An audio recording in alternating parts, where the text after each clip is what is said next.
कैसे हैं आप लोग? ऑफ कोर्स ठीक ही होंगे।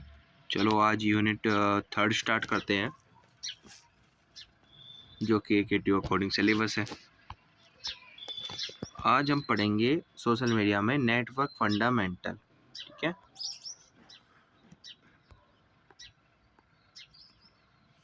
नेटवर्क के क्या क्या फंडामेंटल है। ठीक है, सबसे पहला टॉपिक है definition of network structure, network का आकार। तो network structure refer to organization and pattern of relationship edges between entities, मतलब node such as individual, organization और system in a network. Each node represent a data point, example user, and each edges show a connection और interconnection, friendship, follow message और like. It's mean जो हमारा network structure है वो refer करता है एक संस्था को या एक रिलेशनशिप, जो कि हमें एजिस से पता लग सकता है, जो नोड के बिटवीन होता है, जो हमने प्रीवियस लेक्चर में भी डिस्कस करा था। एजिस क्या होते हैं? जो रिलेशनशिप बनाते हैं। नोड्स जो यूज़र होते हैं, जैसे कि such as individual, organization, system in a network. Each node represent a data point. Of course हर नोड रिप्रेजेंट क्या कर रहा है? एक डाटा पॉइंट रिप्रेजेंट कर रहा है। जैसे कि हम यूज़र हो गए, जो क्रिएटर होते हैं, ठीक है, और जो एज होते हैं वो क्या पेश कर रहे हैं? कनेक्शन। ठीक है, एक बार एग्जांपल के लिए मैं रफली बना के देख लेता हूँ। ये हमारा क्या है? नोड्स है, और ये हमारा एजिस है। ओके, अब इसके टाइप्स हैं। टाइप्स ऑफ नेटवर्क स्ट्रक्चर के, एक तो सेंट्रलाइज नेटवर्क, जो कि बीच सेंटर में रहता है, जिससे कनेक्ट रहते हैं नोड्स जो यूज़र रहते हैं। डिसेंट्रलाइज नेटवर्क, जो बीच में नहीं होता है पर अलग अलग नोड से कनेक्ट होते हैं। फिर आता है डिस्ट्रीब्यूट नेटवर्क, जो डिस्ट्रीब्यूट करता है हर पर्टिकुलर नोड्स को। हिरारिकल नेटवर्क, ये ट्री की तरह रहता है, जो पर्टिकुलर जो तुम्हारे पेरेंट्स चाइल्ड अपने जो जो चाइल्ड्स नोड्स हैं उनमें डिवाइड और कॉन्कर होकर रिप्रेजेंट करता है डाटा को। ठीक है, वो हेरेरिकल नेटवर्क है। सीधी भाषा में समझो, हेरेरिकल नेटवर्क एक तरीके का ट्री का ही एक रूप है। ठीक है, सेंट्रलाइज नेटवर्क स्ट्रक्चर क्या है? जो भी मैंने बताया, जो बिंदु हब जो रहता है। Centralize network all data flow through a central hub, ठीक है, बीच में रहता है। Other nodes are connected to the center node, जितने भी नोड्स है वो कनेक्टेड होते हैं सेंटर नोड से, बट नॉट डायरेक्टली कनेक्टेड नहीं होते। ईच अदर, अलग ईच अदर डायरेक्टली कनेक्ट नहीं होते, बस सेंटर में कनेक्ट होते हैं। आप ऐसे समझो भाई साहब, ये है तुम्हारा हब, ठीक है, यहाँ नोड्स कनेक्ट है।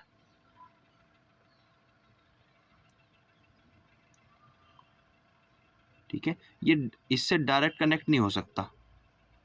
ओके, बीच वाले सेंटर पर कनेक्ट होंगे। इससे अगर कनेक्ट करने की कोशिश करोगे तो ये नहीं माना जाएगा, पर जो ये इससे कनेक्ट माना जाएगा, सेंटर में कनेक्ट होगा। ठीक है, यही सेंट्रलाइज नेटवर्क का एक स्ट्रक्चर है, जो सोशल मीडिया में काम आता है। एडवांटेज भी समझेंगे, वेट अ सेकेंड। अब सीधी सी बात है, डेटा कहाँ है? हमारा सेंटर बीच में है, तो उसे हम मैनेज कर, एक ही जगह हमारा डाटा है तो हम उसे आसानी से मैनेज कर सकते हैं, कंट्रोल कर सकते हैं, सिक्योर भी रख सकते हैं, क्योंकि डाटा एक जगह रखा है ना। सेंट्रल डिसीजन मेकिंग है, मॉनिटरिंग, डिसीजन लेने में और देखने में भी आसान है। जब तुम्हारे सामने ही पड़ी है चीज़ एक जगह, तो उसे सीधी सी बात है, डिसीजन लेना और देखना आसान हो जाता है ना। Efficient data collection for all nodes, सबका डाटा कलेक्शन का भी रखने का भी इफिशिएंट एक जगह ही है। ठीक है, ये भी एडवांटेज, अलग अलग जाना नहीं पड़ रहा। Disadvantage, single point of failure, अगर बाई चांस बीच का जो हब है वो ही खराब हो गया तो सबका तो उड़ गया, सारा नोड जो क्रिएट स्ट्रक्चर है वो तो बेकार हो गया सेंट्रलाइज का। Can be a bottle neck under heavy load, ठीक है, अगर हैवी लोड भी पड़ गया तब भी खराब हो सकता है। डिवाइस जो हमारा बीच मिडल की समथाई कम है, उसकी कैपेसिटी है 20 GB लोड लेने की, उस पर तुम ज़्यादा डाल लो, 40 किलो का वजन डाल लो, 20 किलो का वजन उठा सकता है बंदा बेचारा, तुम उसके ऊपर 40 का दबाव डाल रहे हो, तो वहाँ फेलियर हो जाएगा ओवरलोड के कारण। ये सेंट्रलाइज नेटवर्क स्ट्रक्चर है। ठीक है, आप इसका एक रियल लाइफ एग्जांपल देखिए।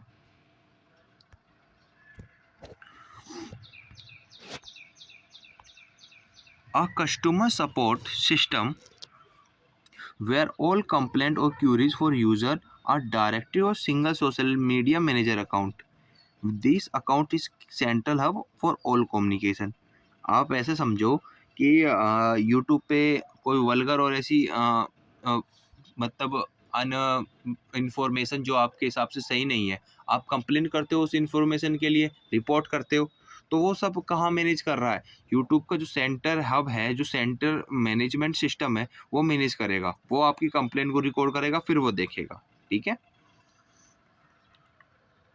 डिसेंट्रलाइज्ड नेटवर्क, ये सेंट्रलाइज्ड नेटवर्क का अपोजिट है। वहाँ सेंटर में था, पर यहाँ डाटा सेंटर में नहीं रहता, अलग अलग रहता है पर्टिकुलर। ठीक है, पढ़ते हैं और डिस्क्राइब में समझते हैं।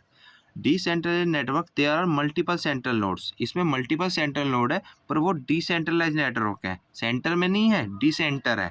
Each central node manage a subset of node, हर जो सेंट्रल नोड है वो खुद ही मैनेज कर लेता है अपने आप को, नोड्स को। और तुम्हारा दे आर पार्शली कनेक्टिविटी बनाता है अमोंग हब, अलग अलग उसके लिए अपनी अलग अलग कनेक्टिविटी है। जो नोड्स है वो पर्टिकुलर खुद से ही कनेक्ट हो रहते हैं आपस में, और वो खुद ही मैनेज कर लेते हैं। ठीक है, आप ऐसे समझो, एक नोड्स इधर है, एक नोड्स इधर है, सेंटर में ये इधर से कनेक्ट हो रहा है, एक नोड इधर कनेक्ट हो रहा है। ठीक है, एक कनेक्ट इधर कनेक्ट हो रहा है। तो ये क्या है? डिसेंट्रलाइज है, बीच में नहीं है, ये चारों ओर कनेक्ट हो रहे हैं नोड्स आपस में। ठीक है, अगर आपने कंप्यूटर नेटवर्क पढ़ा होगा तो आपके लिए और आसान बन रहा होगा। ऑपरेटिंग सिस्टम और सीओए में ये पढ़ाया गया है वैसे। अब there are multiple central nodes is a decentralized network, each central node manage a subset of nodes, there partially connectivity among subs. Advantage, more fault tolerant, ठीक है, देन सेंट्रलाइज्ड नेटवर्क।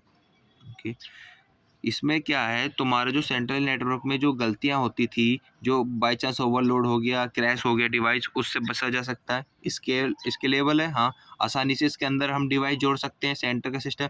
और easier to manage compare to distribute network.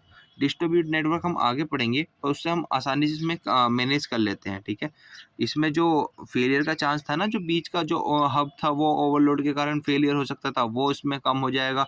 क्योंकि of course भाई, बीच में centre में data रहता था, अगर वो ही उड़ गया तो उनके पास कुछ था नहीं। पर यहाँ क्या है, एक डिवाइस भी उड़ गया तो बाकी की जो डिवाइस है वो तो चलते रहेंगे। ठीक है, डिसएडवांटेज क्या है? Complex management. सीधी सी बात है, जो डिवाइस है ये आपस में इंटरकनेक्टेड है, तो कॉम्प्लेक्स डिवाइसेस बन गया ना, कंपेयर टू सेंट्रलाइज। सेंट्रलाइज में बेचारा बीच में था सिस्टम, यहाँ पर अलग अलग जगह है। पोटेंशियल इनकंसिस्टेंसी इन डाटा क्रॉस नोड, हाँ, पोटेंशियल इनकंसिस्टेंसी तो हो ही गई, जो डाटा क्रॉस नोड जाएगा तो।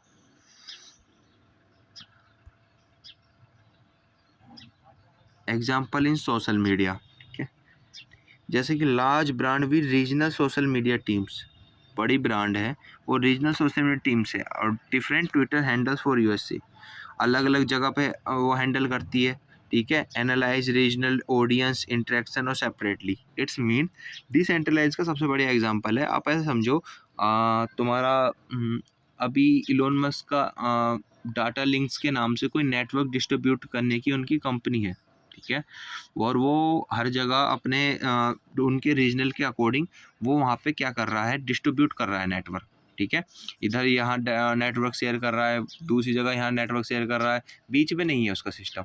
सैटेलाइट के थ्रू पूरे ग्लोबल में अलग अलग पैलेस पे डिस्ट्रीब्यूट कर रहा है। बाई चांस एक सैटेलाइट उसकी उड़ गई या ख़राब हो गई तो उससे उस पर इफेक्ट नहीं होगा, नेटवर्क तो थ्रू पास होता रहेगा ना। तो वो इसके अंदर एग्जाम्पल है कि एक नोड्स हमारा ख़राब हो गया तो डाटा हमारा फ्लो होना बंद नहीं होगा, वो चल सकता है, क्योंकि हमारे और नोड्स के साथ कनेक्टिविटी के कारण वो चलता रहेगा। हाँ जी, distributed network structure, every node in network is connected to every other node. ठीक है, यहाँ पे पर्टिकुलर नोड जो कनेक्टेड रहता है वो अदर नोड्स के साथ कनेक्ट होता है, डायरेक्टली और indirectly. There is no center point, इसका भी सेंटर पॉइंट नहीं है। ठीक है, वेरी रिलेसेज, no single point of failure, इसमें भी वही सिमिलर है, हाई स्केलेबल है, equal distribution of load and data. Disadvantage का ये भी कॉम्प्लेक्स हो जाता है, हाई कम्युनिकेटेड ओवरहेड के कारण। एक तरीके से ये ब्लॉकचेन का ही काम करता है सोशल मीडिया में, और पीर टू पीर डाटा कलेक्शन का भी हम इसका एग्जांपल कह सकते हैं। Every user action and data contribute equally to analytic and insight, ठीक है, ऐसे समझो। ये जी तुम्हारा डाटा है, एक डाटा यहाँ है, ठीक है, और ये डिस्ट्रीब्यूट कर रहा है,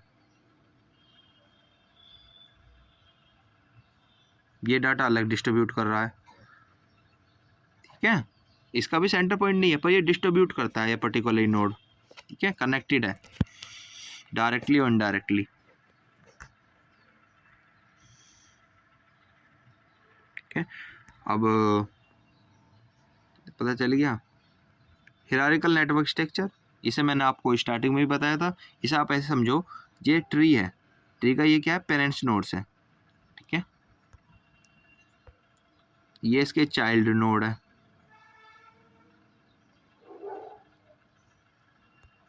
ओके, ये इसके भी नोड्स हैं,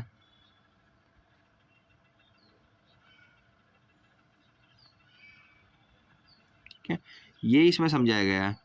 अब ध्यान से देखो, network is arrange in tree like structure, tree like structure की तरह रहता है, जो अभी मैंने आपको डायग्राम से बताया था, पेरेंट्स चाइल्ड नोड्स के रिलेशनशिप्स को दिखाता है, और ओरिजिनल सेटअप है वही है, क्लियर डाटा फ्लो पाथ है, ऑथोरिटी स्ट्रक्चर है, efficient management, different levels of data. Disadvantage क्या है, नोट फॉल्ट टोलेंट, हाँ अगर इसमें बाई चांस मिस्टेक हो जाती है पेरेंट उसमें, तो दिक्कत आ जाती है, पूरा फेलियर हो सकता है। लेस फ्लेक्सिबल, हाँ फ्लेक्सिबल भी लेस है, क्योंकि यहाँ लेवल बाय लेवल हायरार्किकल होता जा रहा है, फ्लेक्सिबल नहीं है पूरी तरह से, बीच नोड में घुसना कॉम्प्लेक्स बना देता है सिस्टम को।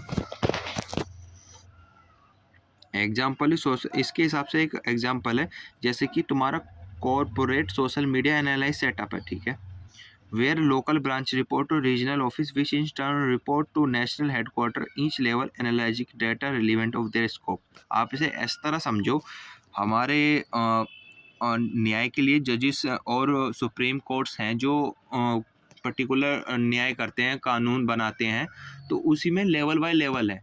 सुप्रीम कोर्ट टॉप लेयर पे आता है, ठीक है, सेकंड लेवल पे आते हैं तुम्हारा हाई कोर्ट्स, फिर डिस्ट्रिक्ट कोर्ट्स, ठीक है। तो ये क्या हो रहा है, ये तुम्हारा level by level hierarchical network structure ही तो बन रहा है। सबसे ऊपर आ रहा है तुम्हारा जी सुप्रीम कोर्ट, ठीक है, फिर नीचे आ रहा है तुम्हारा हाई कोर्ट जो स्टेट लेवल्स पे रहता है, फिर जो नीचे आता है वो डिस्ट्रिक्ट कोर्ट होता है, जो नॉर्मली होता है। तो यहाँ क्या बन रहा है, हायरार्किकल, टॉप लेवल, उसके फिर सेकंड चाइल्ड लेवल, फिर उसके भी चाइल्ड, ठीक है।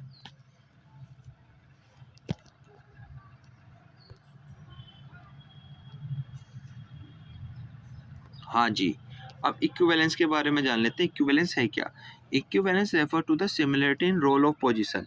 सीधी भाषा में इक्विवेलेंस हमें रेफर करता है कि उसकी जगह कहाँ है, उसका क्या कर्तव्य है, ठीक है। It's so how similar to users are term in their connection, कैसे दो यूजर अपना कनेक्शन बनाते हैं, ठीक है। इसमें दो टाइप्स होते हैं, स्ट्रक्चरल इक्विवेलेंस मतलब सेम नाइबर्स मतलब पड़ोसी, रेगुलर इक्विवेलेंस मतलब similar types of relationship not necessary with same nodes, ये जरूरी नहीं कि वो पड़ोसी हैं, सेम पास पास में हैं, ये है कि क्या कहना है, उनके जो विचार हैं वो सिमिलर टाइप के हैं, तो इसलिए वो रिलेशनशिप बना रहे हैं, ठीक है। एडवांटेजेस क्या हैं, आइडेंटिफाई यूजर रोल, हम आइडेंटिफाई कर सकते हैं यूज़र का रोल क्या है, वो इन्फ्लुएंसर है, हब है, helps in user classification, classify करने में मदद कर सकते हैं, सपोर्ट टारगेट कंटेंट डिलीवरी, मतलब जैसे मैं आपको सपोर्ट कर रहा हूँ, 13 तारीख को AQ2 का पेपर है, तो उसके लिए मैं आपको कंटेंट प्रोवाइड कर रहा हूँ, ठीक है, उसके लिए भी बेस्ट है। डिटैच डुप्लीकेट अकाउंट, हाँ अगर कोई सिमिलर अकाउंट है तो उसे डिटैच करने में ये मदद करता है। एड्स इन रोल बेस्ड रिकमेंडेशन सिस्टम, रिकमांड के लिए भी हो सकता है। यूजफुल स्टडिंग कॉम्पिटिटिव ब्रांड्स और प्रोडक्ट के लिए, हेल्प मॉडल पीर इन्फ्लुएंस, ये एडवांटेज आप भी पढ़ सकते हो, मैं आपको इसका PDF प्रोवाइड कर दूंगा कमेंट्स में, ठीक है, अपनी तरफ से भी बना के लिख सकते हो।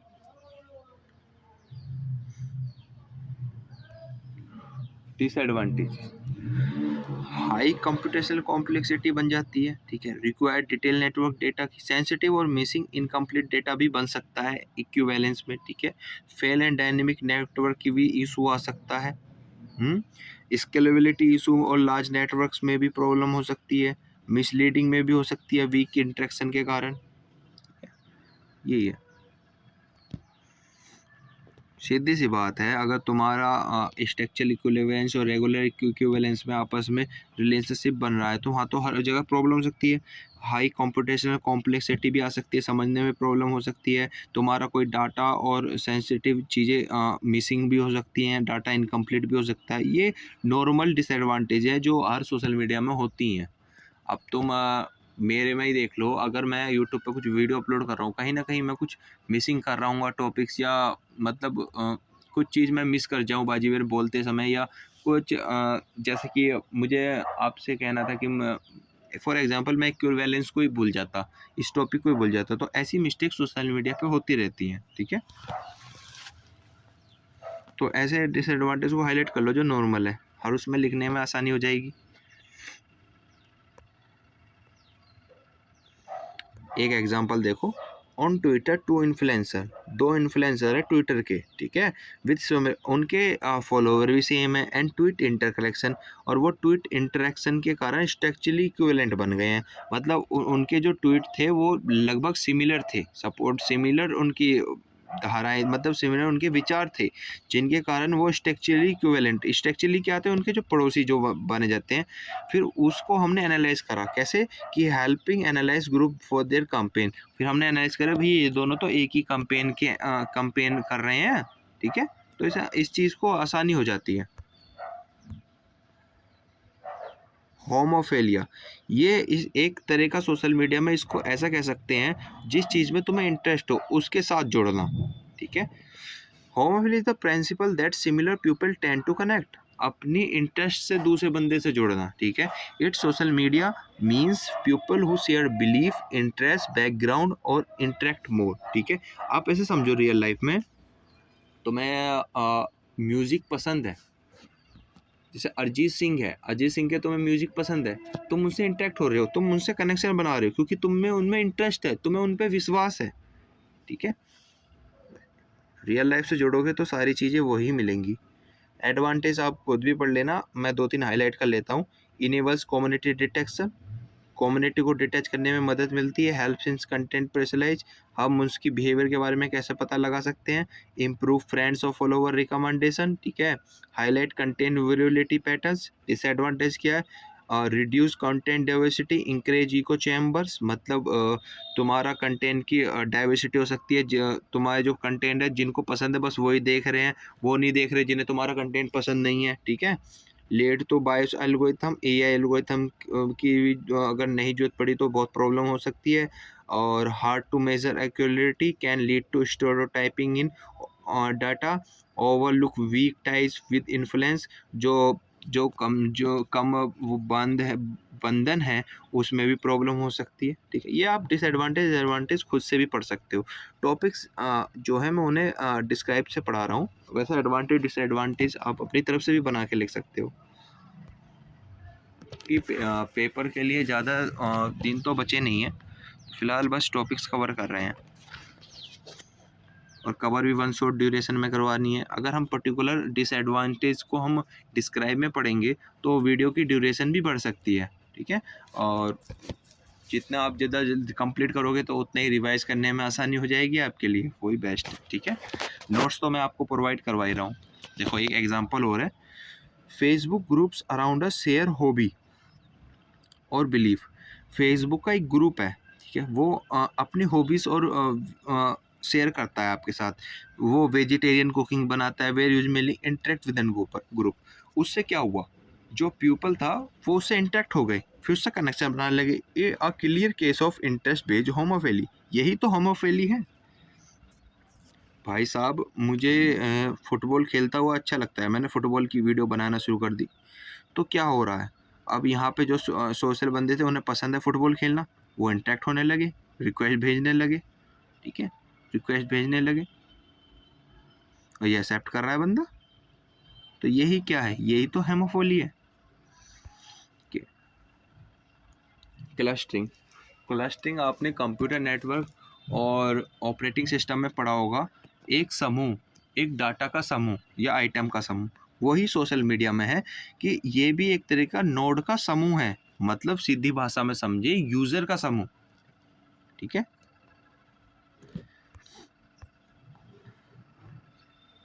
Clustering is a grouping a set of nodes. ठीक है। क्लस्टरिंग क्या है? एक नोड्स का कलेक्शन है। Networks of the nodes with in the groups are more connected to each other than other. इसमें इसका मतलब है कि नोड्स जो हैं वो ग्रुप्स के अंदर कनेक्टेड है आपस में। ठीक है, आपस में कनेक्टेड है।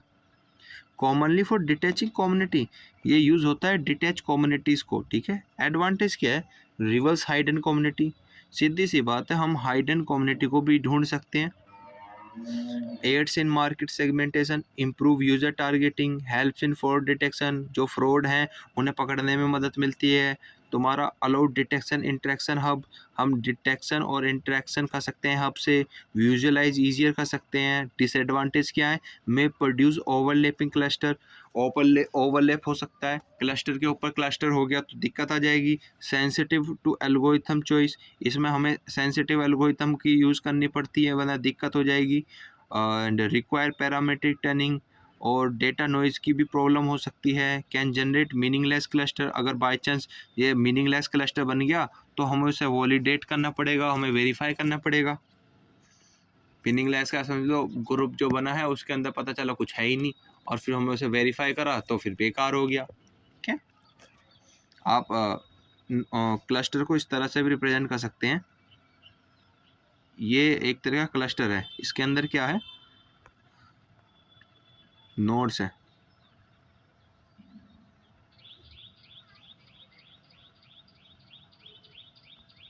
ठीक है। ये यूजर्स हैं, नोड्स हैं, उसका ये क्या है? ग्रुप। ठीक है, यही होता है क्लस्टर। एग्जाम्पल समझ लिए, analyzing Instagram data to detach fashion community, analyze कर रहे हैं इंस्टाग्राम की डाटा को, वो डिटैच कर रहा है फैशन कम्युनिटीज को by clustering user based on hashtags and follow, जो कि उसके अंदर हैशटैग और फॉलो वाले थे, उसके जरिए हम उस कम्युनिटी को फाइंड कर रहे हैं। ठीक है। अब इंस्टाग्राम में फैशन कम्युनिटी कितने सारे हो सकते हैं, तो वो क्या हुआ, एक ग्रुप बन गया। अब हम उसमें हैशटैग डाल के अपने जो फेमस है उनका नाम ले सकते हैं, भैया हैशटैग महिंद्रा जी जो फैशन डिज़ाइनर हैं उन्हें ढूंढिए, उन्होंने उसे फाइंड कर लिया। ठीक है? और अगर फेक होगा तो उसे भी हम डिटैच कर लेंगे।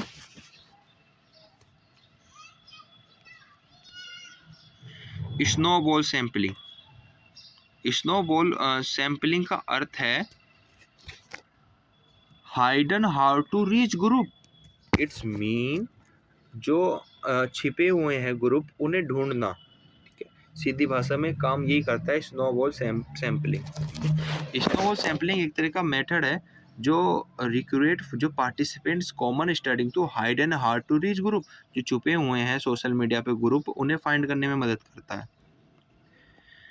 ईजी टू इम्प्लीमेंट, आसान है इम्प्लीमेंट करने के लिए, कॉस्ट इफेक्टिव है। ठीक है। एक्सेस हाइड इन पॉपुलेशन है, यूजफुल नेटवर्क मैपिंग के लिए भी बढ़िया है, क्लोज कम्युनिकेशन के लिए भी बढ़िया है, रियल वर्ल्ड कॉन्टैक्ट नेटवर्क के लिए भी बढ़िया है। ठीक है। और डिसएडवांटेज क्या है? Not random sampling bias, random नहीं हो सकता। Over represent highly connected user, ऐसा भी हो सकता है बाई चांस अपने आप ही कनेक्टेड यूजर हो जाए ओवर रिप्रेजेंट, जिन्हें हमें जान पहचान नहीं। Result not generalize, depends on referral quality, जैसी क्वालिटी है उस पर भी डिपेंड कर सकता है। कैन मिस आइसोलेटेड यूज़र, जो हमें यूज़र चाहिए उसकी जगह हमने कुछ अलग यूज़र्स को ले लिया। Prone to data duplication, data duplication की भी दिक्कत हो सकती है। ठीक है। ये आप result sensitive to initial send node. Okay. Example क्या है? Tracking hate speech user by starting with a now account and expanding through mention and follow. It's mean, example का ये है, जैसे हम ट्रैक करते हैं ना, ये किसने बोला है इस अकाउंट पर, तो हम उसे ढूंढते हैं। जैसे कि किसी ने मतलब नेगेटिव थॉट फैलाने के लिए हमारे सोशल मीडिया पे कुछ उसने अब शब्द या कुछ ऐसे विचार का यूज़ करा जो मिसयूज़ है। ठीक है। अब हम उसे कैसे डिटेच करेंगे? वो तो हाइडन है, उस बंदे को पता नहीं है, तो हम उसे जो ढूंढेंगे वो स्नो बॉल सैम्पलिंग का एक मेथड है जिससे हम उसे फाइंड करेंगे। ठीक है।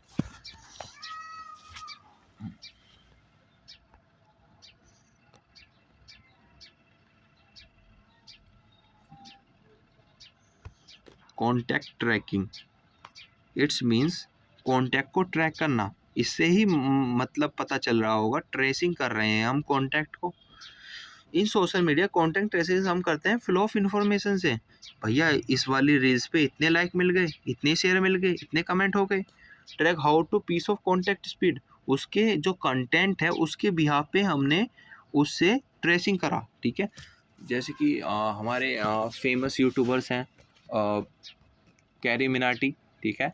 और कैरी मिनाटिस के जैसे हमने कमेंट उसकी वीडियोस देखी, हमें अच्छी लगी, उसके कमेंट्स हुए, तो हमने उसके कंटेंट को ट्रेस करना शुरू कर दिया।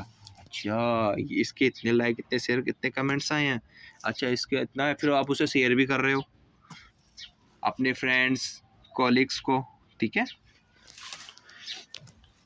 इससे तो आप पता लगा ही रहे होगे फेक्स और फेक्स यूज़र्स को हम डिटैच कर सकते हैं, अपनी तरफ से एडवांटेज बना सकते हो। जैसे डिटैच ओरिजिनल वायरल कंटेंट पता लगा सकते हो, help identify super spread useful in miss information tracing, गलत जानकारी है तो उसे भी हम ट्रेस कर सकते हैं। Modern influence part support public health message, public के लिए एक हेल्थ मैसेज भी के लिए भी सपोर्ट कर सकते हैं। क्राइसिस मैनेजमेंट में भी हमारा योगदान हो सकता है। टारगेटेड काउंटर मेजर्स के लिए भी बढ़िया है। डिसएडवांटेज क्या है इसका, required detail interaction logs, privacy concern, computationally intensive, complex in dynamic network, hard to trace across platform, अगर क्रॉस प्लेटफॉर्म पे जाएंगे तो वहाँ थोड़ा सा हार्ड पड़ेगा पोस्ट। ठीक है, डिसएडवांटेज एडवांटेज आप पढ़ सकते हो। ठीक है, ज़्यादा इसमें आपको 10 पॉइंट दे रखे हैं इसलिए, जिससे कि आप ज़्यादा कंटेंट लिख सको। पेपर में जितना कंटेंट लिखेंगे उतना ही फ़ायदा होगा। ठीक है,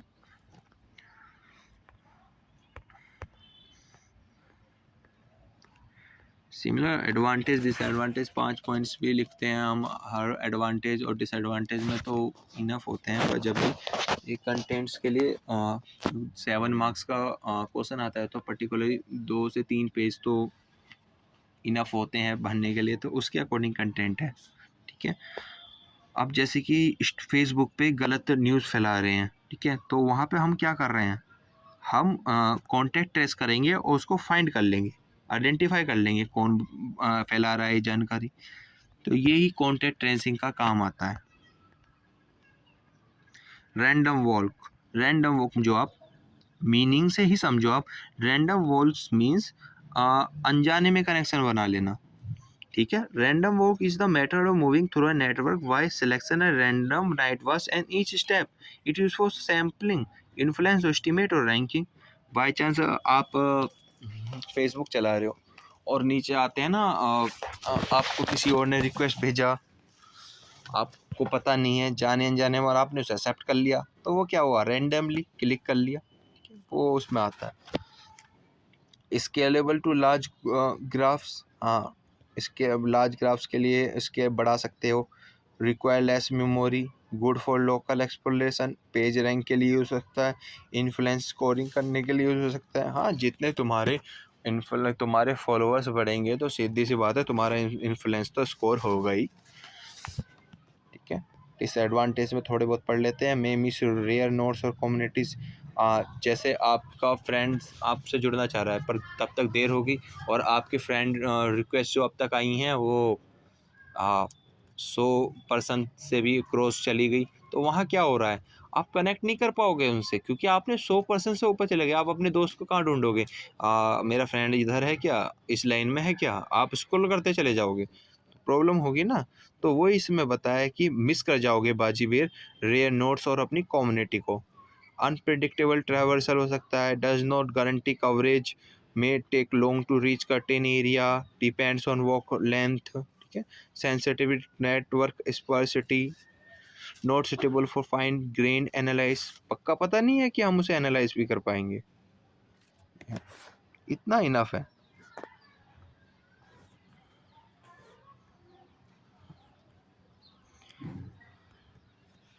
example, Twitter use random walk based algorithm. Twitter क्या यूज़ कर रहा है, random walk based algorithm use कर रहा है। ठीक है, to recommend new account to follow based on indirect connection, जो कि फॉलो बेस्ड है किस पे, इनडायरेक्ट कनेक्शन पर। ऐसा समझो वही जैसे तुमने ट्विटर पर अपना अकाउंट खोला और अकाउंट खोलने के बाद अनजाने में किसी से एक्सेप्ट कर लिया। अभी मैंने तुम्हें फेसबुक का एग्जांपल दिया है ना, वही सिमिलर ट्विटर पे अप्लाई है।